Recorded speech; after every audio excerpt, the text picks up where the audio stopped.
Bismillahirrahmanirrahim. Assalamualaikum warahmatullahi wabarakatuh. Alhamdulillah wassalatu wassalamu ala Rasulillah wa ala alihi wa ashabihi wa man wala. Asyhadu an la ilaha illallah wa asyhadu anna Muhammadan abduhu wa rasuluh la nabiyya ba'dah. Allahumma shalli ala sayyidina Muhammad wa ala ali sayyidina Muhammad amma ba'du. Pertama-tama mari sama-sama kita panjatkan puji dan syukur kehadirat Allah Subhanahu wa taala kepada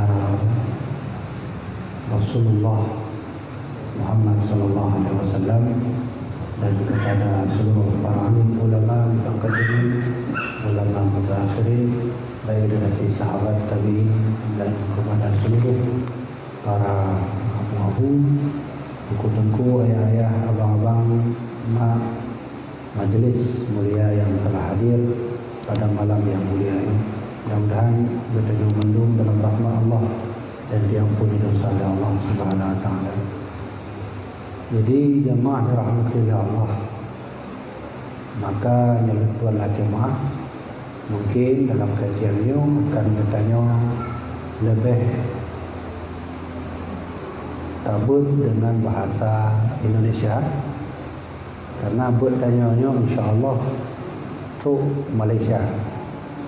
Jadi nak urun Malaysia live dan rutin ikut pengajian lain. Banyak orang tanya di Malaysia, alhamdulillah, nak urun tanya. Tapi nak awak Malaysia yang ikut pengajian laki baklun tuan menyujud temubut baik pakai bahasa daerah nampung ya benar. Jadi lu laki muah yo karena buat tanya-tanya alhamdulillah katrok ke Jakarta, Jawa dan Malaysia. Maka lu laki muah akan turah kitab dan turah kajian dengan bahasa Indonesia. Nah, insya-Allah tanya mentang awak Indonesia kan. Nah, kecuali kan ahli ini yang baru. Jadi jamaah rahmatillah Allah.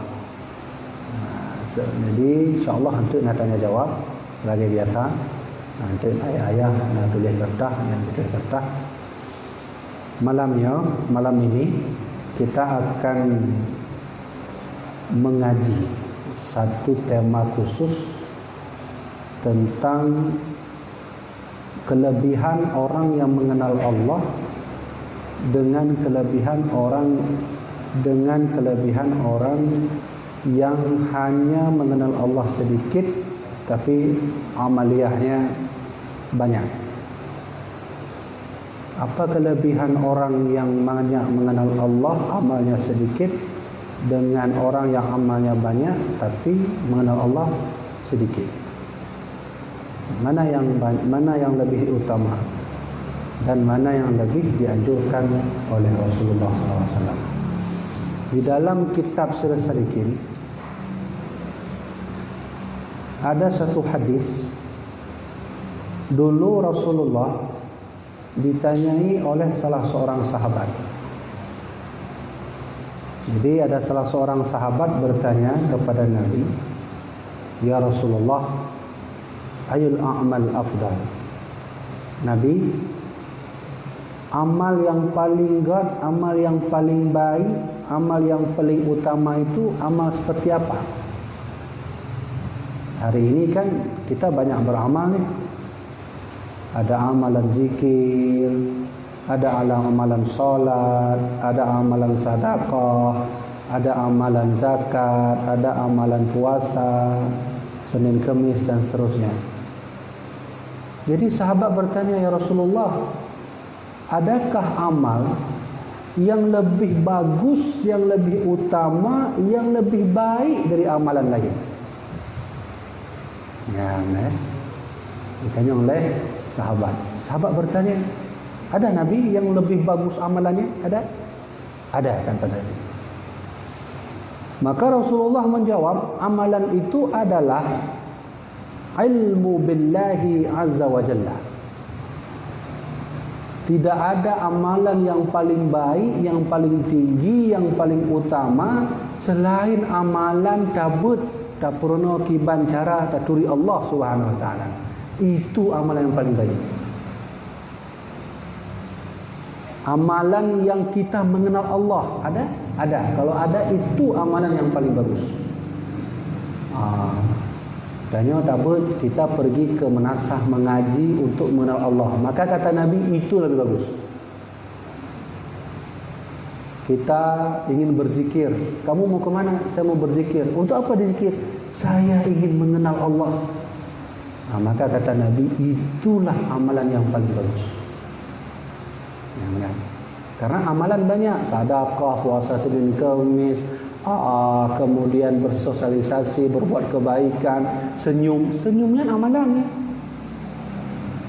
Baik salah senyum cik tu, bedanya tapi senyum rino, kurang mana. Nyambe. Senyum itu amalan. Bahkan jangan senyum, diam saja amalan. Kita buat rapat kampung, betul kan? Semua orang berpendapat, itu kemudian tengah yang berapa? Itu amalan itu. Ditanya, abang kenapa diam? Saya mengamalkan hadis Nabi. Lah, emang ada hadis Nabi untuk diam? Ada. Man kana yu'minu billahi wal yaumil akhir. Sarang siapa yang beriman kepada Allah dan beriman kepada hari akhir, falyakul khairan aw liyasmut. Berkatalah yang baik-baik, kalau enggak bisa diam. Nah, amalan diam itu. Jadi kampung rapat itu nakaru. Adalah sesuatu terjadi, kampung buat rapat, semua orang berpendapat, cuman tengku itu yang diam aja. Anda bukan apa itu? Diam saja. Diam itu juga termasuk amalan. Maka dari segala amalan, yang paling Nabi sukai adalah amalan mengenal Allah Subhanahu wa taala. Hanya yang payah tak amaikan. Jadi di part mentong nak menasah masjid, menasah musola yang ada kajian untuk mengenal Allah, pergi. Karena itu amalan paling baik. Ya, sudah? Satu.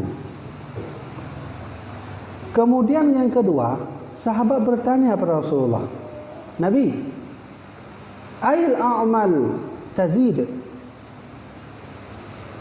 Kalau amalan yang paling banyak pahala, amalan apa?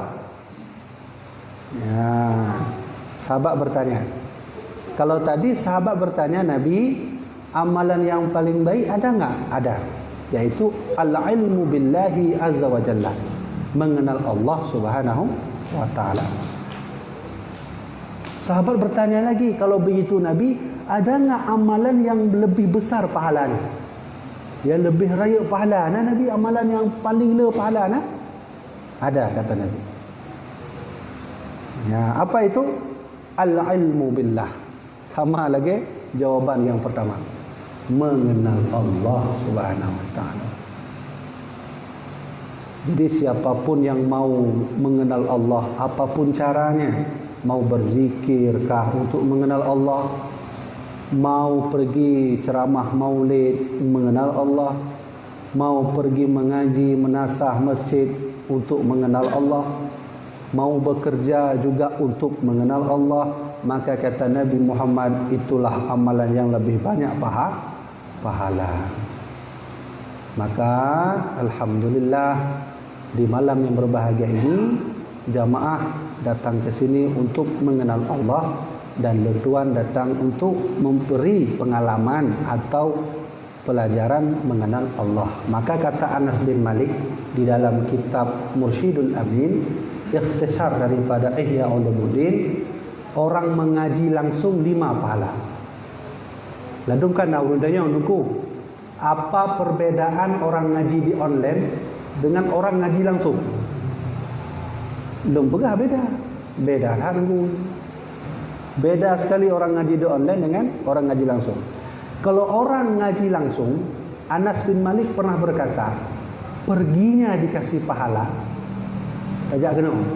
Dia juk pahala nunggunya. Walaupun baru nit nunggu dalam truk kenal. baru niat dari rumah, belum sampai sini dikasih pahala. Siapa bilang? Anas bin Malik. Siapa Anas bin Malik? Sahabat Rasulullah SAW. Dari rumah datang ke sini dikasih pahala, duduk dengar pengajian dikasih pahala, kemudian getanya tak dengar orang tanya, betul nak tidak orang tanya bak goreng, getanya dengar, na pahala. Kemudian tawa kedih rumah lah, pulang lagi ke rumah dikasih pahala. Maka 5 pahala. Inilah yang menjadi nanti pendapat ulama, bahawa ada orang mau mengaji di pertengahan jalan meninggal, dia termasuk syahid. Ya, dapat tengok kalau ni dalam kitab karya Imam An-Nawawi. Belum tuan katuanya tok punan kitab, tapi itu karya Imam An-Nawawi. Jadi kata Imam Nawawi, orang pergi mengaji di tengah jalan meninggal, mungkin tapok lemah, mungkin tapok meong-meong, contoh meninggal kita, insya-Allah kita syahid. Okey. Kalau online bagaimana? Ada pahala? Ada. Pahala cuma 1. Pahala mendengar saja. Kau online pahala mendengar saja. Mana ku baik menalan ku kamu tabung online tapi kontrol. Hana masalah yang penting kan pahala le. Ya, ada pahala. Jadi ya kita maklumilah. Ada sebagian jamaah mungkin jauh tak bisa ke sini, tak masalah. Mengaji di online dapat pahala, mengaji langsung pun insya-Allah dapat pahala. Kemudian sahabat bertanya lagi, faqila nas'alu 'anil amali wa tajibu 'anil ilmi. Maka ditanyalah lagi sabda Nabi Muhammad.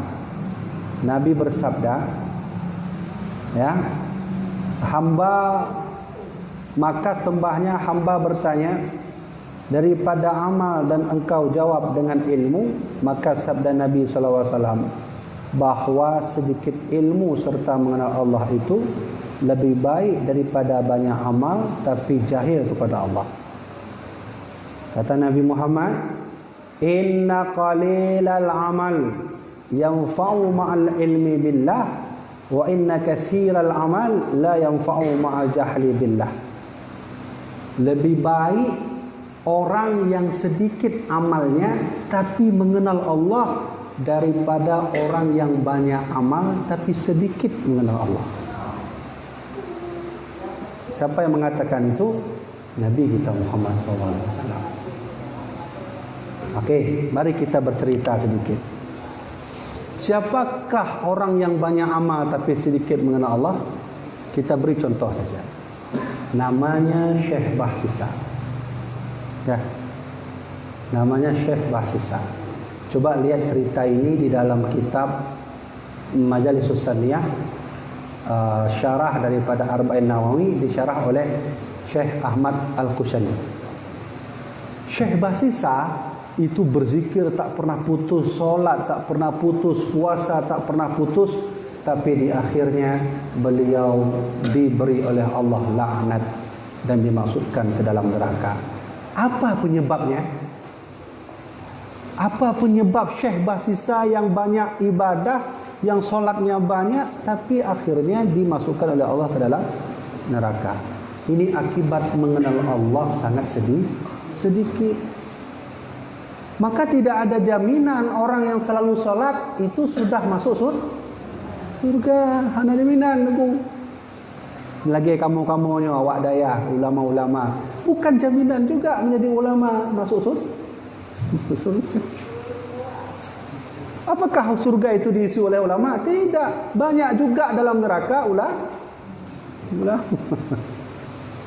Mana buktinya? Asyaddun nas azaban yaumal qiyamah, alimun la yanfa'ullah bi'almihi. Nanti di hari akhirat ada siksaan yang paling pedih Allah berikan. Kepada siapa? Ulama. Kenapa ulama diazab? Alimun la yanfa'ullah bi'almihi. Ulama punya ilmu, tapi ilmu disampaikan, dia tidak mau amal. Neraka. Jadi bukan jaminan solat itu masuk surga. Bukan jaminan puasa juga masuk surga. Bukan jaminan sedekah juga masuk surga. Syekh Basisa solat rajin, puasa rajin, neraka. Nanti dengar mak cerita tirau rinong yang Medina semayang hana tapi yoi kepada saya kan? Ya. Nah kan? Masuk surga kan? Contoh paling kecil. Ada salah seorang anak muda, mungkin bahasa kita dulu sekarang galau anak muda sedang galau, ijak ada gunung tu. Nah siro anak muda mak ijak ada gunung, jak duk siro na itu untuk mahayal karena mungkin galau. Anak muda pergi ke gunung duduk sendiri, mungkin dia ada masalah. Jadi waktu duduk anak muda itu dia lihat batu. Ada batu di depannya. Dicoklah batunya. Dia taruh di depan mulutnya. Apa kata dia? Ya ayyatuhal ahjar, ishhadu inni ashhadu an la ilaha illallah wa anna muhammadar rasulullah. Duduk batunya. Kemudian beliau tertidur. Di dalam tidurnya dia bermimpi malaikat membawa dirinya ke dalam neraka. Pintu neraka. Dibawa malaikat, diseret anak muda itu ke depan pintu neraka. Sampai di depan pintu neraka ada batu tadi. Batu yang baca namanya. Jadi pun baca amat tengku. Ya ayyatuhal ahjar, wahai batu-batu, ishhadu, saksikanmu, sesekan olehmu wahai batu, inni asyhadu an la ilaha illallah, aku bersaksi bahwa tiada Tuhan selain Allah, dan aku bersaksi bahwa Muhammad adalah utusan Allah. Bak batai kenyang. Kalau di manusia dia bilang ya okeylah. Tapi batu setelah dia bicara itu beliau taruh, mimpilah dia diseret oleh malaikat, dibawa ke depan pintu neraka. Sampai di depan pintu neraka, maka ada batu kerikil di depan itu. Kata malaikat, wahai malaikat penjaga neraka, buka pintu.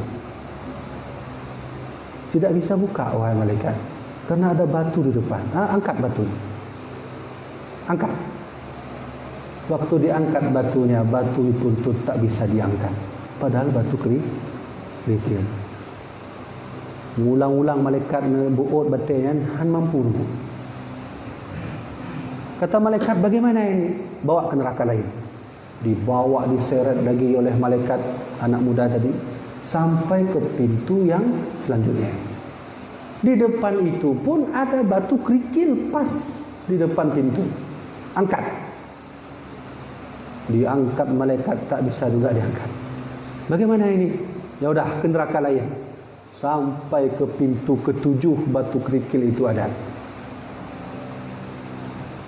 Yang kena tuan sampaikan dalam cerita kecil ini adalah bahawa sesungguhnya orang yang dekat dengan Allah, walau amal sedikit, dia ingin mengenal Allah, dijaga dari api neraka. Maka Al-Quran berkata, waquduhan nas wal hijarah. Ternyata bahan api neraka nanti dua, manusia dan batu. Jadi ayah, bak tingkat batai mendong, ini dengar kabarnya. Nah itu diselamatkan dari api neraka. Tengku, cerita ini di mana Tengku dapat? Buka kitab Majalisus Saniyah karya Syekh Ahmad Al-Khushani. Situ tertulis.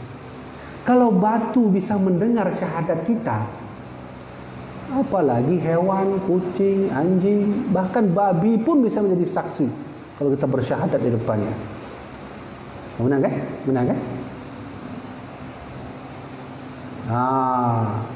Maka oleh karena itu, posisi inilah yang menjadi pelajaran bagi kita malam ini. Ternyata mengenal Allah itu lebih utama dari mengamalkan amalan-amalan, tapi tidak mengenal Allah Subhanahu wa ta'ala. Maka kata Rasulullah, inna qalilal amal, sesungguhnya kalau ada orang sedikit amal yang fa'umal ilmi billah, tapi dia lebih mengetahui Allah, itu lebih baik daripada inna katsiral amal, lebih baik daripada orang yang banyak amal tapi sedikit mengenal Allah Subhanahu wa taala. Nah, itu cerita batu. Dulu waktu Aisyah sedang mengguling-guling, penanjihan menggiling-giling, punya orang Arab kan pakai gandum pakai roti kan.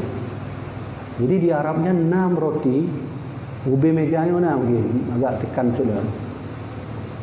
Dia Aisyah di suatu hari pernah menggiling-giling untuk buat roti kepada suaminya Rasulullah SAW.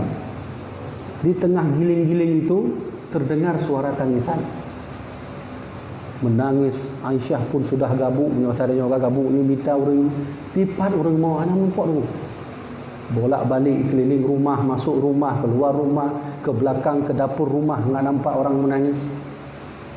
Datang Rasulullah SAW. Datang beliau tahu bahwa yang menangis itu batu. Yang menangis batu. Maka dipegang Rasulullah batu itu, terdiamlah. Rasulullah bertanya, wahai batu, kenapa kau menangis? Aku teringat satu ayat, wahai Rasulullah. Ayat apa itu? Waquduhan nas wal hijarah. Nanti di akhirat di neraka, yang menjadi bahan api neraka adalah manusia dan batu. Aku takut bahwa nanti aku menjadi salah satu bahan api neraka. Maka jadi apa hikmah yang kita cok ceritanya? Bek tamayang men batai aku walaupun batai. Batai memang tidak bisa bicara, tidak bisa melihat, tidak bisa mendengar, tapi dia bisa bersaksi. Nah, inilah nantinya kan batai itu nampak batai dalam nasahnya karena batai. Ini batai. Batainya punya keramik. Dia mendengar zikir kita. Suatu saat nanti jika kita di depan Allah, maka Allah akan bertanya kepada kita. Maka lu nak merumpuk sabu hadis, tapi lu ketua hadisnya. Sunnah kita sujud ganti-ganti. Maksudnya mana? Maksudnya tanya semayang ni. Semayang wajib. Maka sunnah semayang sunnah pindah. Baik kena ini pindah. Sunnah kan bukan wajib. Sunnah. Kenapa? Karena nanti dia bersaksi. Nah, maka oleh karena itu kisah batu di masa Rasulullah, kisah batu di masa anak muda tadi menjadi saksi bahwa sebenarnya mengenal Allah itu lebih penting, walau amal sedikit daripada amal banyak, tapi sedikit mengenal Allah Subhanahu wa taala. Maka makhluk yang paling mengenal Allah di dunia ini namanya ulama. Innama yakhshallah min ibadihil ulama. Allah yang mengaku, Allah yang memberi pernyataan langsung, hambaku yang paling takut denganku ulama. Maka kata Imam Ibnu Abbas, ciri-ciri ulama itu adalah laisal ilmu bikathrati riwayah. Ulamanya kon ba urang yang hafal hadis itu. Betul, katanya tengok tadu datang seorang syekh, hadis dihafal, Quran dihafal, mandum dihafal, kitab-kitab dihafal mandum. Maka kata Imam Ibnu Mas'ud, itu bukan ulama. Jadi yang ulama kibanku, yang ulama itu bikathratil khasyah, orang yang lebih memahami tentang Allah Subhanahu wa taala. Maka jangan tertipu orangnya letak ulama. Okay? Nah, orang menganggap bro tu hai ulama. Ada yang katakan saya abu, saya tentu itu bukan. Ya. Oleh karenanya, lagi alun tuan, saya bukan ulama, saya bukan tengku. Saya hanya mengajarkan apa yang saya tahu. Punya hanya tahu berarti kalau pakai surban, nyono menghormati ilmu. Bukan saya menjadi seorang ulama harus pakai begini, pakai surban, tidak. Memakai surban ini menghormati ilmu. Ini adab ilmu. Maka sunnah mengajarkan ilmu pakai surban. Bukan ulama. Nah, jadi ulama bukan pada surbannya, bukan pada yang lainnya. Ini menghormati ilmu. Maka kata Imam Ibnu Mas'ud, ulama itu adalah bikasratil khasyah, orang yang banyak takut kepada Allah Subhanahu wa taala. Terakhir, di suatu hari Rasulullah diajak oleh Jibril berangkat menuju Allah Subhanahu wa taala. kisah ini ditulis oleh Allah, difirmankan oleh Allah dalam surat Al-Isra. Subhanalladzi asra bi 'abdihi lailan minal masjidil haram. Ketika Nabi berangkat dari Masjidil Haram terus sampai menuju ke Masjidil Aqsa, ada satu batu, namanya kembali cerita bab batik.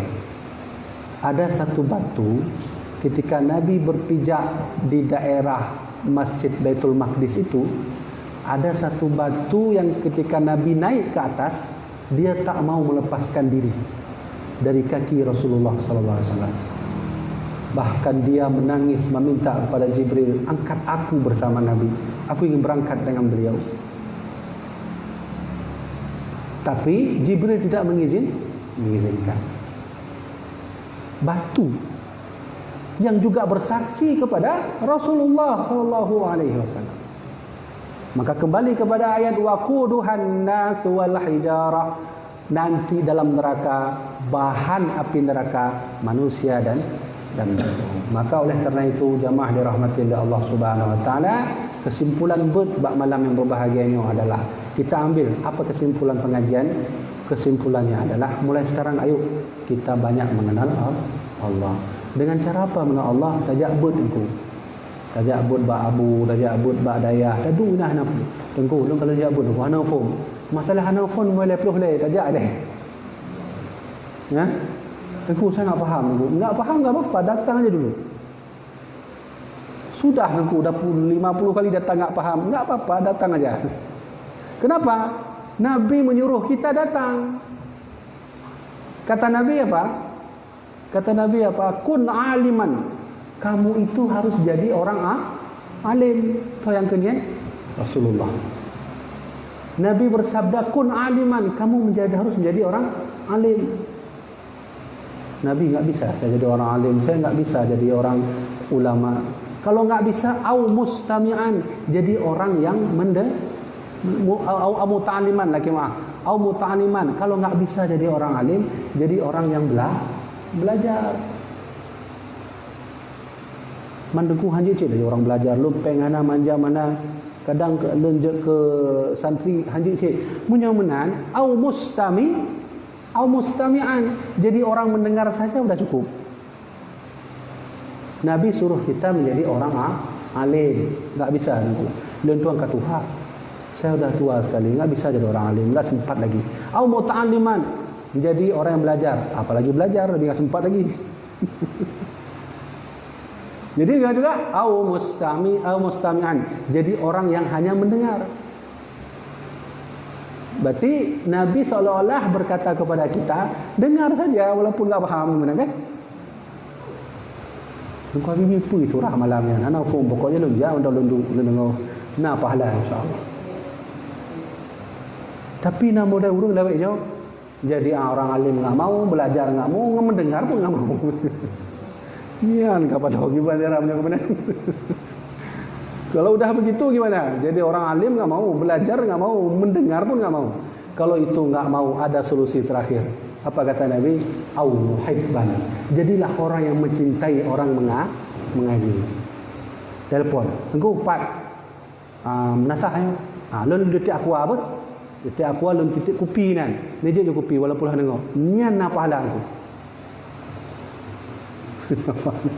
Nabi yang kemudian kalau enggak mau jadi orang alim ya sudah, jadi orang yang belajar. Enggak jadi orang belajar ya sudah, jadi orang yang mendengar saja. Enggak bisa juga, jadilah orang yang mencintai orang belajar. Kirim. Apa kirim? Oh, pokoknya kirim lah. Apa kirim? Mau kirim kopi, nyo nitip kopi bah, lo nitip kue, lo walaupun hana bet, mudah-mudahan na pahala dari kue-kue lo nyo. Nya, macam cara. Yang kau berarti lo nyo tunggu imu minta kue malam. Kamu Jadi begitulah. Maka kalau ada kajian yang bersifat mengenal Allah, ayo datang. Masalah faham tak faham urusan terakhir. Sudah. Jamaah dirahmati oleh Allah Subhanahu wa taala. Maka inilah yang dapat Tuan sampaikan. Mungkin kita ada tanya jawab 15 menit.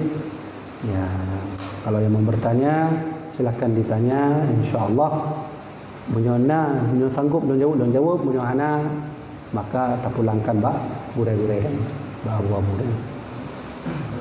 Saja di mana? Itu tentu daerahnya satu apa. Itu juga itu tadinya yang menjadi yang kita ikut hanya dia, hanya beban apa beban yang kita ikut lebih kuat. Jadi ada orang bertanya, ini pakai bahasa Indonesia. Ada orang bertanya, Abu Laditi tak bisa diikut. Ya, dianya yang bisa ikut baru ditengkunya. Saya rasa Abu Laditi itu ulama yang ya bahasa tanya hana met lah, hana kedih, hana menau. Orang yang paling istiqomah. Siapa yang berkata itu? Almarhum Abuya Muhyiddin Wali. Abuya Muhyiddin Wali mengakui Abu Laditi itu orang yang istiqomah dalam mengajar belajar. Jadi menyunaurangkan hadir taiko Abu Laditi nyampai tak interogasi le urangnya nyampu Syiah nggih. Kalau benar. Lentuan ayah, mak, pernah di suatu hari saya baca kitab ini, kitab Nyopah kan. Setelah sholat zuhur saya berwudu, saya baca kitab ini. Saya baca tentang keulamaan. Lalu saya mengantuk, saya tutup kitab. Saya minta kepada Allah, ya Allah Tuhanku, tunjukkanlah ulama Aceh yang persis sama seperti dalam kitab. Maka Allah menunjukkan mimpi itu kepada saya, muncullah Abu Laditi. Ya, deh bak tolong, leh membaca kitabnya, deh langsung Abu Laditi. Dalam lumpurnya, duduk dua dengan Abu Laditi. Saya duduk dengan Abu, kemudian di depannya kosong, enggak ada apa-apa. Lah nafum tu maknanya karena memang mimpi payah kita tafsir. Kecuali mentang Nabi Yusuf mungkin dia tanya kan. Begitu. Jadi saya berkesimpulan beliau orang baik, istiqomah dan orang yang menurut saya wajib diikuti kalau mau belajar ikut. Ikut. Karena nacik muda ulama ni memet kan gimana? Kadang tu tengah musimnya kena ni ijak. Tengah musim dia itu ijak kena. Cocok kan. Ya, lentuan lebih cocok ya ulama yang istiqomah dalam mengajar. Ada salah seorang bertanya kepada almarhum Abuya Muhyiddin, Abuya, menurut Abuya wali-wali Allah itu bagaimana? Maka Abuya Muhyiddin jawab, saya tidak menghina wali Allah dan tidak menyalahkannya. Saya lebih suka orang yang mengajar hidayah, tak pernah berhenti, istiqomah hidayah. Itu lebih baik daripada orang yang sering menghilang. Yang bergali abu lagi. Wali Allah kan sering menghilang. Kemudian, kau berarti Abu menghina wali Allah, tapi saya lebih suka masa Abu. Saya lebih suka seseorang yang duduk ngajar kitab hidayah istiqomah. Daripada orang yang sering menghilang. Begitu caranya. Jadi benar bu. Nak salah yang dapat salah tengkunya, dah cok, dah interogasi, drum pun Syiah buah bi. Baru. Jadi kita jalan tauhid juga. Jadi serendah-rendah kita mengenal Allah itu bagaimana? Oh ya. Minimalnya bagaimana kita? Minimalnya. Ada orang bertanya, seseorang bertanya, sampai batas manakah kita dalam status minimal mengenal Allah itu sudah pas, sudah dianjurkan oleh ulama. Kalau kita sudah tahu mana wujud, qidam, baqa, mukhalafatul wadis, qiyam bi nafsi sampai mutakallim, tahu maknanya, tahu dalilnya dan faham, sudah cukup. Itu status minimal. Status minimal. Status maksimal dia harus faham wujud, maknanya, dalilnya, dalil tafsili, dalil ijmali. Jadi sebatas mana tengku saya sudah sudah menjalankan kewajiban itu kepada Allah. Sebatas kita sudah bisa tahu wujud artinya apa, qidam artinya apa, baqa artinya apa. Dalilnya sudah tahu, sudah cukup. Habis. Nah, tapi harus diingat, dalam kitab Durus Samin ada ulama berkata, menyo dalam tabuh gampung hana tengku imum atau hana tidro yang mufhum tentang masalah dalil tafsili, maka seluruh kampung itu berdosa. Dalil tafsili apa dulu? Mana? Kamu tahu wujud artinya apa? Tahu dulu. Apa? Ada. Dalilnya tahu? Ada, saya tahu lah. Apa itu? Betul, contoh, qul huwallahu ahad. Oh, tahu dalilnya. Okey, dalil tafsilinya tahu? Tafsilinya artinya dalil yang terperinci. Ladum na urang tanya, ladum na urang menyata surah mana hang fahami tu. Pada surah lebih panjang lom kan. Waktu surah lebih panjangnya dalam tauhid disebut dalil tafsiri. Contoh lain. Kamu percaya wujud ada? Ada, percaya. Mana bukti Allah itu ada? Adanya bumi lah tentu. Oh, adanya bumi. Ya. Terus?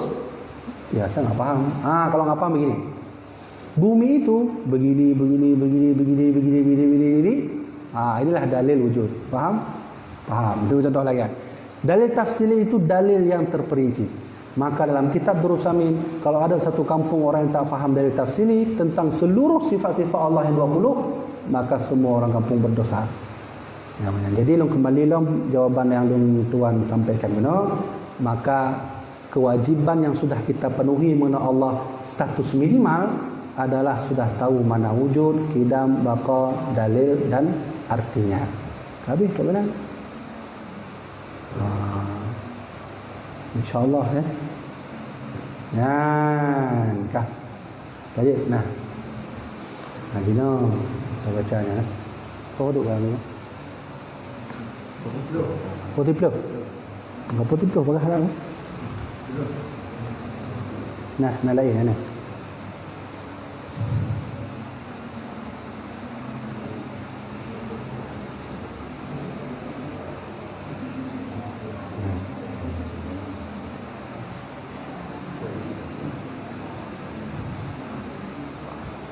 Nah, kau boleh bacanya betul. Jadi apa yang Jilun jawab, apa yang saya jawab, yang bisa saya jawab. Nanti kalau nggak bisa ya kita pulangkan kepada guru-guru yang lain. Bismillahirrahmanirrahim. Apa hukumnya menyelesaikan hukum syariat dengan hukum adat? Contoh, orang berzina dihukum dengan mandi comberan atau potong kambing. Jadi mana yang harus kita dahulukan? Hukum syariat atau hukum adat? Atau pertanyaannya, bolehkah dua-duanya kita jalankan? Ya, benar. Di suatu kampung ada orang berzina, tertangkap oleh orang kampung. Biasanya kalau orang berzina ditangkap oleh kampung, dimandikan dengan comberan, igor. Kemudian lagi ulang tahun lah. Ulang tahun kan benar ni. Dengan comberan ni diram tu. Jampungan tabun, tamah lambu mana tu kan? Bolehkah begitu Tengku? Apa yang harus dijalankan oleh syariat? Jawabnya, kita harus mendahului hukuman syariat. Orang berzina, maka harus dicambuk kalau dia belum menikah.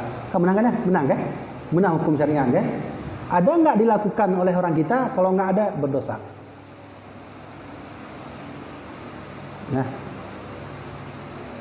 kenapa berdosa? Man lam yahkum bima anzalallah fahuwal kafirun, kata Allah dalam Quran kan.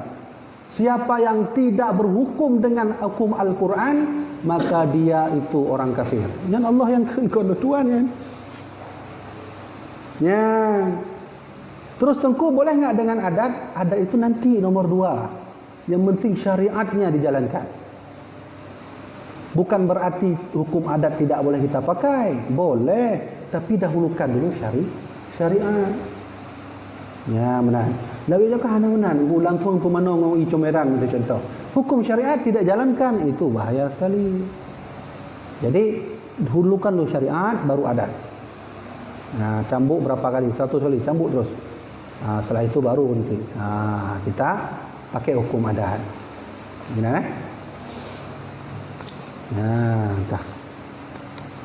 Assalamualaikum. Waalaikumsalam warahmatullahi.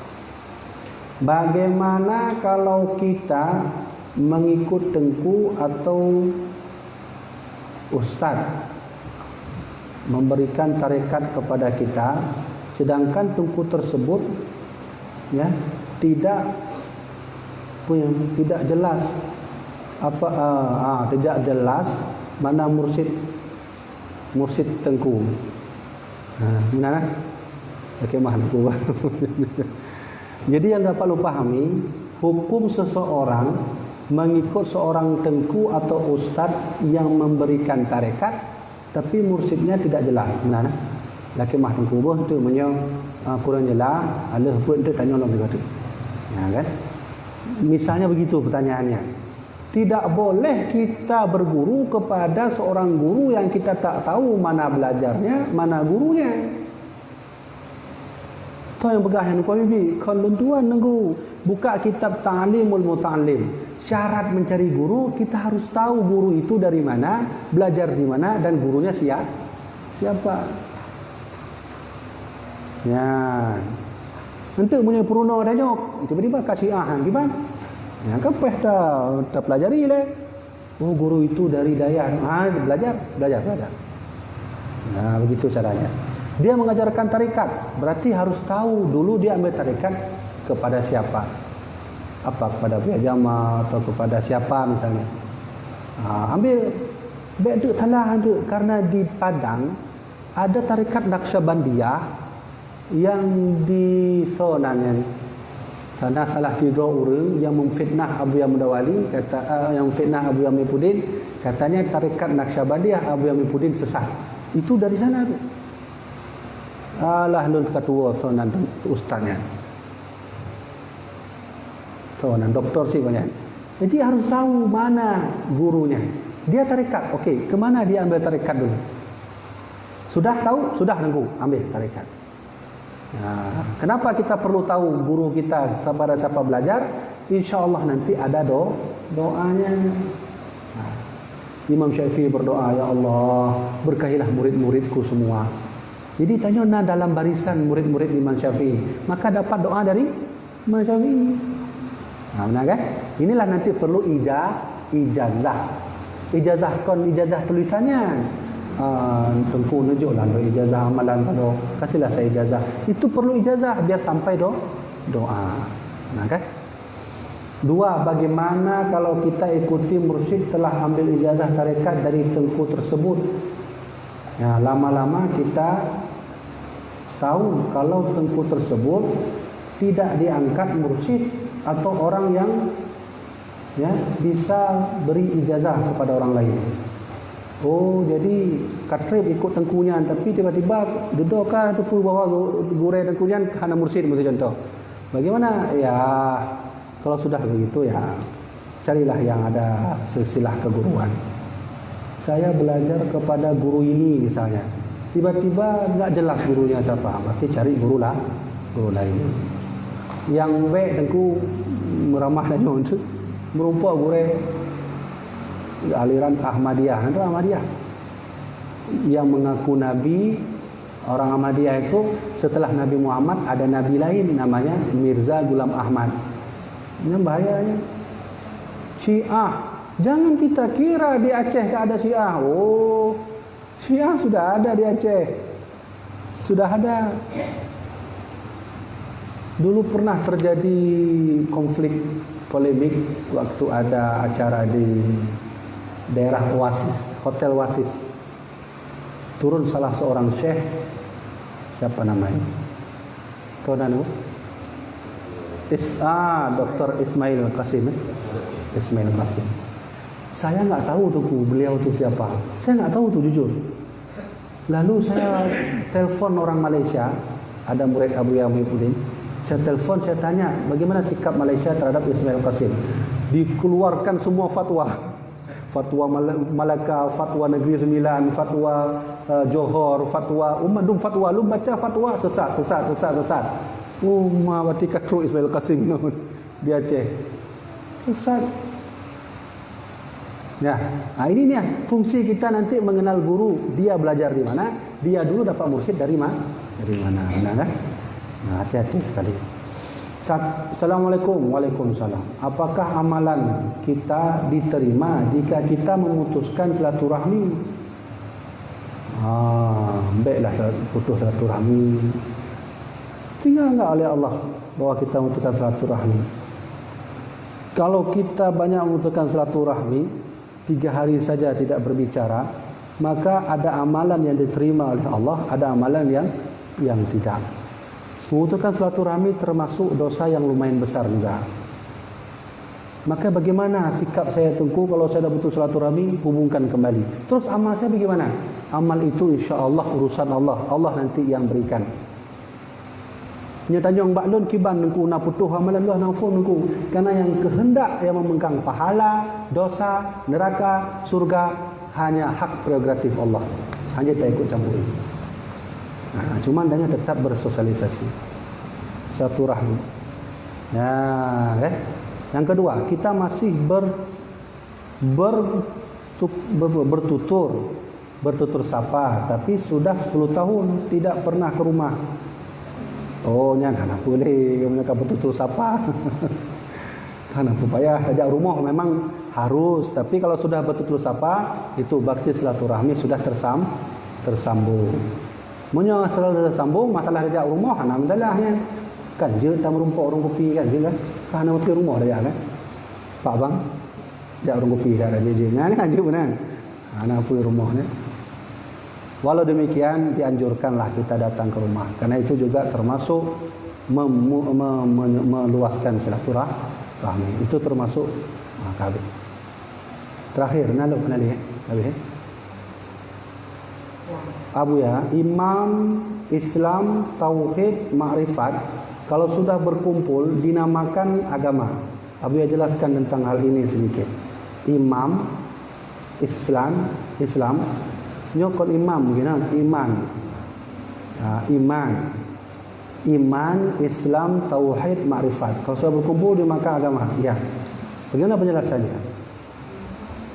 Tidak ada orang yang beragama kalau hanya punya 3. Tauhid, Islam, iman. Lalu marifat ditinggalkan. Saya beriman kepada Al-Quran. Itu iman namanya. Saya mengerjakan sholat. Itu Islam namanya.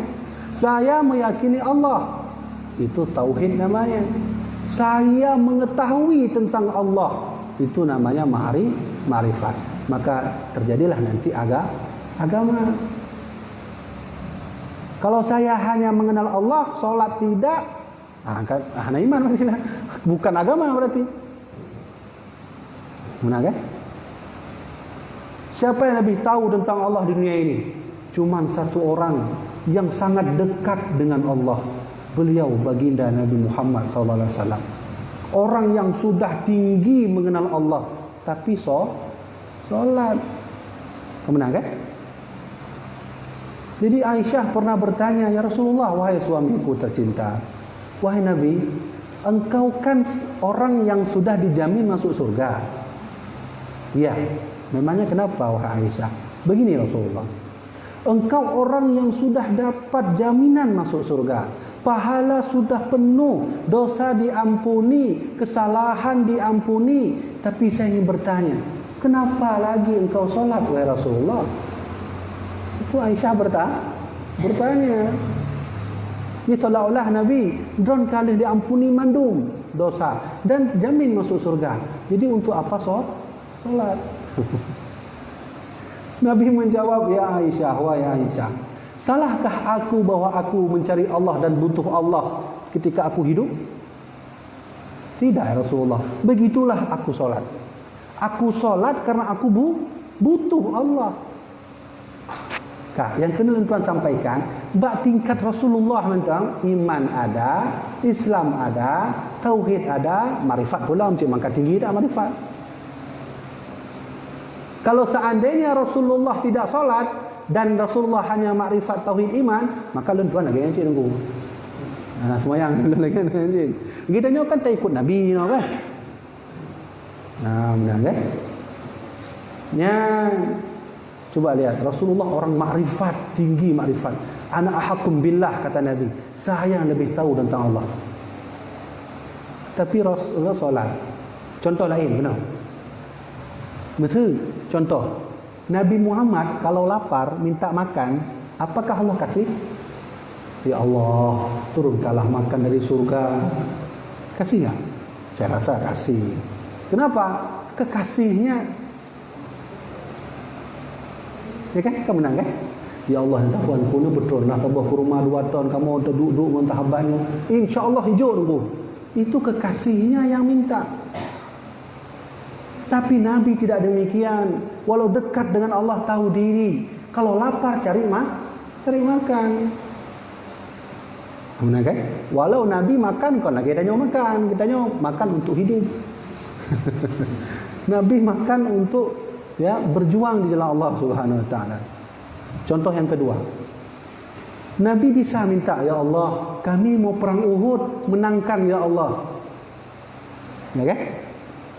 Ya Allah, kami sudah siap perang Uhud, menangkan perang kami ya Allah, dan menangkan seluruh perang kami yang ada di dunia ini. Apa Allah kasih? Kasih. Kenapa? Kekasihnya yang minta. Tapi kan bukan begitu. Nabi juga harus turun membawa pedang. Padahal kan Nabi je duduk rumah, sahabat duduk mentang rumah nampun masalah. Bila kita doa Allah, insya-Allah mandum tak ada perang. Kebenar eh?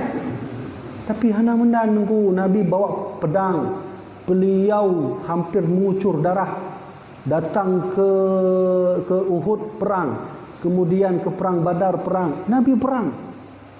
Itu bukti bahawa iman pada Nabi ada, Islam ada, tauhid apalagi, ma'rifat memang lebih tinggi, tapi beliau juga harus turun. Maka oleh karena itu 4 ini tak boleh dipisah. Kalau dipisah maka dia tidak beragama. Benar kan? Nyambe puah-puah hakikat walaupun na surah menau. Lu kena tuan jelaskan surah. Dalam kitab Kifayatul Awam, Syekh Imam Al-Bajuri pernah membagi 3 firqah dalam hal keyakinan. Ada salah satu firqah namanya firqah najiyah. Namanya firqah najiyah. Firqah najiyah benar. Seandainya apa? Ini seandainya ini kopi. Jadi kopi sabu aqua dulu. Kemudian dengan malam. Tidak tidur malam gara-gara minum kopi. Besok ditanya sama teman, kenapa engkau tak tidur malam? Aku tak tidur malam. Itu karena minum kopi malam. Siapapun yang meyakini bahawa dia tidak tidur karena kopi, maka itu firqah kufriyah. Orang sudah kafir. Benar kan? Siapapun yang meyakini kopi membuat dia tak tidur, itu firqah kufriyah. Lalu bagaimana? Pulangkan semua kepada Allah. Saya tidak tidur ini bukan karena kopi ini, tapi karena Allah. Itu firqah najiyah. Koma, baik titik nan. Yang baik salah surah tu. Pergi tanya DM ke baju bodrin. Meninggal dia tanya oleh Allah, pekan baju bodrin. Salah aku habibi ya Allah. Kena surah menan. Oh, kau menanku. Ya. Dalam Ahlus Sunnah wal Jamaah ada yang disebut ikhtiar. Kami laki-laki punya isteri masa. Tanya kan anak, tanya tak ada isteri. Apa kewajiban kami? Mencari rizki. Mencari rizki hukumnya wajib, tapi mencari mendapat rizki hukumnya enggak wajib. Benar kan? Mencari rizki wajib, mendapatkan rizki hanya wajibnya Allah jauh. Allah jauh tu Tuhan terserah. Benar kan? Benar kan? Kita solat, mengerjakan solat wajib, tapi diterima atau tidaknya tidak wajib. Urusan pada Allah Subhanahu Wa Taala. Nah, inilah nanti ada hubungan dengan iman, makrifat dan seterusnya. Dan apa boleh kita belajar hakikat atau hakikat itu datang sendiri dengan mengamalkan ilmu? Dan dari zaman dulu mengajarkan ilmu syariat atau adakah ulama yang mengajarkan ilmu hakikat? Ada. Ada ulama yang mengajarkan ilmu hakikat. Pulai ilmu-ilmu yang naturah macam ilmu syariat yang pun, ilmu hakikat yang pun. Tidak boleh kita terpisah di dua ini, ilmu hakikat dengan ilmu syariat. Abu Syekh Muhammad Wali pernah berkata, "Fa istighal ilmu syar'i hana ilmu hakiki yang lagi urang Wahabi." Ni Abu Muhammad Wali kan, yang patih apa lu beli kitab zikir Abu Jamal yang tebalnya, yang kompromosi bah. Beli buku Abu Jamal yang tebal, ada syair Abu Muhammad Wali. Siapa yang sibuk-sibuk dengan solat selalu, sibuk dengan ngaji selalu, tapi tidak mau belajar hakikat, maka dia itu orang seperti orang Wahabi. So istighal hakiki hanangan syar'i yang lagi urang zindiki. Siapa yang selalu dengan hakikat itu semayang hana pokok dia lu hakikat aku bejek wali. Semayang hana aku hana pokok dia cek wali le. Menteu menan urang. Maka orang itu zindik. Zindik itu orang beriman tapi hakikatnya kufur kepada Allah. Sekarang pertanyaannya, bolehkah saya belajar hakikat? Silakan, tapi jangan tinggalkan dulu belajar syariat. Mampu beda aman syariat sama hakikat. Mana nunggu? Waktu kita nyon kalian. Apa gunanya air? Air? Ya, untuk minumlah. Itulah gunanya air. Kalau ada air di atas meja, ya fungsinya untuk diminum. Setelah minum, selesai. Itu orang syariat. Kalau ada orang hakikat, apa gunanya air? Air adalah kudrat dan kuasa Allah yang menghidupkan aku di dunia ini. Hakikat. Yang syariat apa gunai? Ya tajib lah, aku nak buka jangan je. Syariat. Tapi kalau kita bertanya pada hakikat, air adalah kudrat dan kuasa Allah yang menghidupkan aku di dunia ini. Ini urang hakikat. Tidak boleh hakikat saja tanpa syariat, tidak boleh syariat saja tanpa hakikat. Saya mau belajar hakikat, ayo, tapi harus penuhi dulu syariat. Belajar tata solat yang benar, puasa yang benar, zakat yang benar, hafal sifat wujud kita bakal. Itu syariat. Sudah semua, sudah. Kalau begitu, ayo belajar hakikat. Ayo kita belajar hakikat seperti mana air tadi. Benar kan? Nah, baik, begitulah penjelasan dapat tuan sampaikan. Yang ada lain, Abi ya? Gimana Bu? Ya.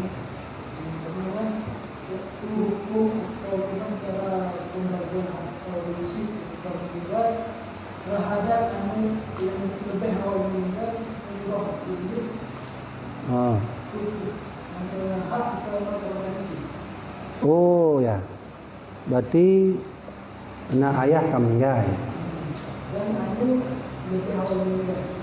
Anak lebih awal meninggal. Ayah kamu meninggal. Mana? Berarti jo yang meninggal anak dia kan? Anak yang meninggal, setelah itu barulah ayah meninggal. Sekarang pertanyaannya, harta punya ayah. Punya atau rusi. Berarti punya ayah hartanya. Pertanyaannya, kemana waris itu atau hak harta itu lari? Sedangkan ke anak sudah meninggal. Kemana leh? Benar kan? Nah, anak tiro, anak lain.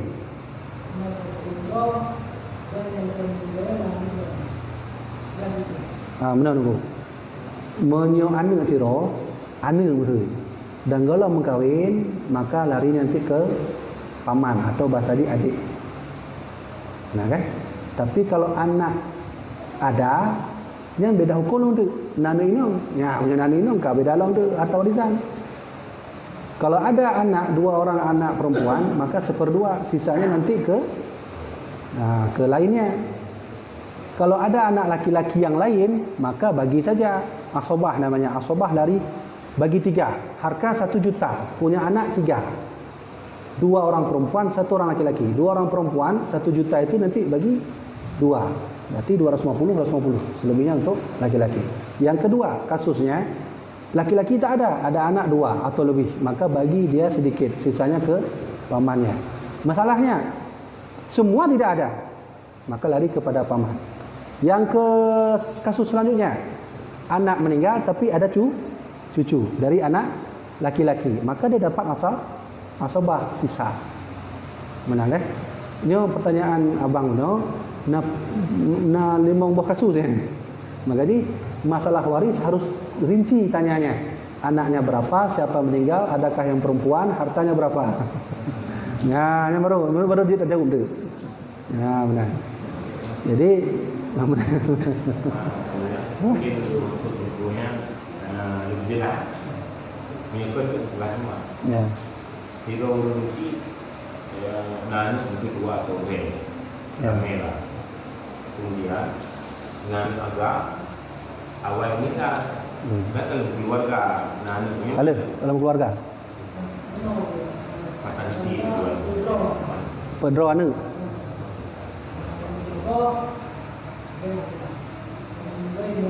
Oh, inong pedro. Inong tabo. Agam. Ka. Kemudian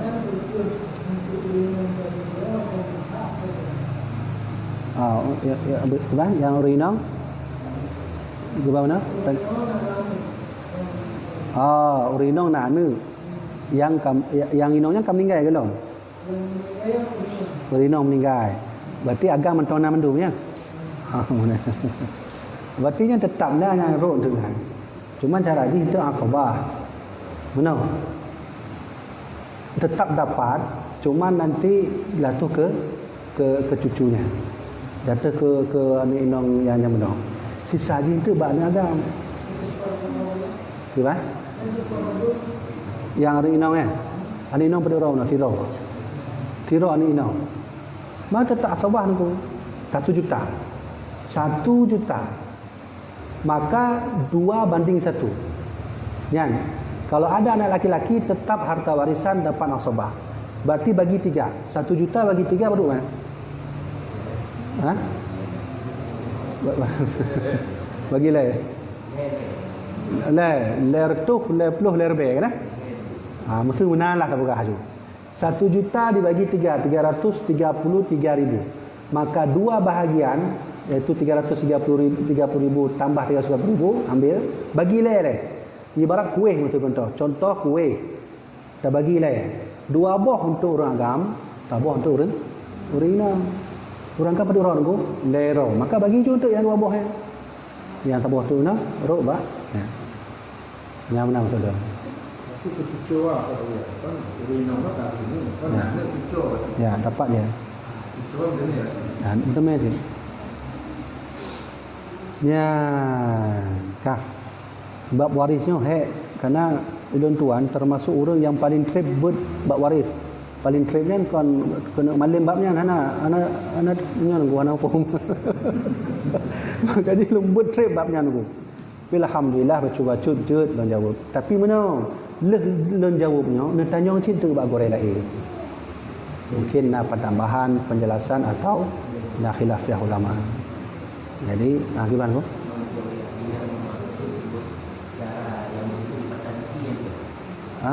Yang maksud patah titi yang kuat. Oh, lo nak form yang patah titi yang gimana? Halo serius saya nak form. Ahli waris karena itu yang berarti patah titi yang gimana? Bagian nafas. Boleh. Patah titi yang gimana? Maksudnya anak rumput leh. Oh, nah. Nya nyempah dah nyawa goreng lain tu. Dah jom kan. Ilah nak form kan. Ilah punya nak form begah je nak form kan. Peh tanya bab goreng lain tu. Iban maksud patah titinya.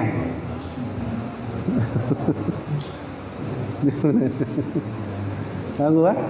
Jadi menan jawapan lentuan. Punya anak perempuan tu nak tanya tu. Jadi lentuan tetap lun jawab apa yang lentuan form, apa yang saya faham saya jawab, apa yang tak faham saya bilang saya tak faham. Nanti tanya kepada guru yang lain. Tah, kami kau rumah. Ana le ya. Kami ana le ya. Dari kaum Minang anak mak anak. Anak ketah nak truk mana anak? Nah, alhamdulillah. Baiklah, punya anak pertanyaan le, mudah-mudahan apa yang tuan sampaikannya bermanfaat bagi tuan sendiri, bermanfaat bagi jemaah dirahmati Allah Subhanahu wa taala. Jadi tuan jemaah segala jawapan-jawapan tuan yang adalah menurut ilmu yang maklum dan memang tu kurang puas, kurang pah. Tanya ulang tiga tu nejak babu, nejak babu untuk tanya kelai mengenai apa yang kali ditanyakan pada orang tua. Maka mudah-mudahan kita memandung diberi rahmat dari Allah, diberi syafaat oleh Rasulullah SAW. Sekian tuan, wallahu a'lam bishawab. Sallallahu ala sayyidina Muhammad.